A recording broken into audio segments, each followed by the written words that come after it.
certainly didn't help. I mean, we lifted in the second quarter. The first and third quarters were pretty poor, and the second quarter was a lot better. But it takes a bit more than that. It's sort of on repeat at the moment. But we got beaten around the ball again, and particularly on the repeats, we couldn't exit it. So you have a high inside 50 against because we couldn't when we kick it out, even though we tried to have even numbers at times. It was our ability to get over and win that contest, to be able to get it out of your defensive 50 and get it into your forward half. We were able to, when we got it out of there, we were able to take it length of ground and score quite a few times. But that, when the ball leaves the area, to get over to the next contest and win it or halve it was a constant theme. You mentioned then that your transition, once you did get the ball out, you were pretty clinical. Like, you managed to keep yourself in the game. Like, you must have been pleased with that aspect. And when you went inside 50, you were pretty clean. Yeah, we were, and we were able to take the ball length of ground. We just when they got it in there, we didn't quick. And if we get it out, there was two things. We got scored a bit too much from defensive stoppages. I mean, they double us and scores from stoppages. They've got some defensive stoppages, their forward stoppages, they were able to score. And then when we tried to get it out, that next contest, that exit, we either didn't win it, or when we were able to neutralise it, that next one would go back in for them. And so that seemed to be pretty common, particularly in the third quarter. What do you make of Hewitt's game on now? He seemed to get all the possessions himself. Yeah, he's able to have a good balance, George. And we thought a couple of the boys had a real go, and George has just been consistent. He's relied upon, what you're going to get from him every week, and he comes out and serves it up. He's very consistent. But it's a bit like our season so far, or our game so far. It's just that consistency's over the 22, or consistencies over the 4 quarters. Still looking for that. Still searching for it. Is that something you almost have to accept with a slightly younger team? Those inconsistencies. I guess you don't want to accept it. But accepting is not something that we don't want to enter into too much. So we've still got to maintain those standards. I mean,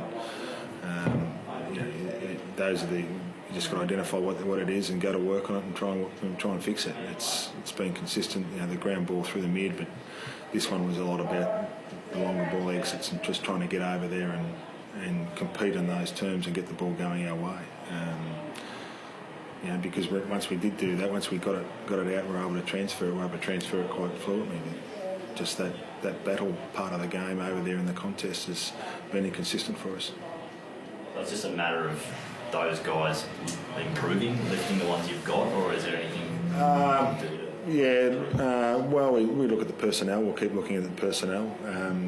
Trying to add different numbers through there, and seeing who should be going through there. But it's quite often a different personnel going through there anyway. But there's no you can't click the fingers and just going, okay, we're going to get it. This is going to be it. It's something we've been working on all year. We still haven't improved to the level that we need to, and we've got to get it right. Is that where the territorial battles been lost, John? Just around the ball, because obviously I think the Lions had 70-odd inside 50 inches. It was pretty hard to defend that. Yeah, it was, but you see where they come from, and a lot of the times they were on repeats. They had 27 repeats, and so the ball had come out, and then it'd go back in, and so those are the ones specifically.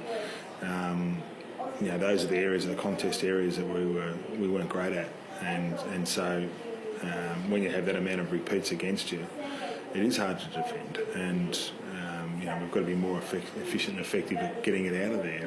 And we try under pressure. It's a slippery night, but you've still got to win the contest. Our contested ball numbers were right down, and have been for the year. And so you've got to, in the end, you can look at it and boil it up whichever way you like, but you've just got to get across there and win the contest.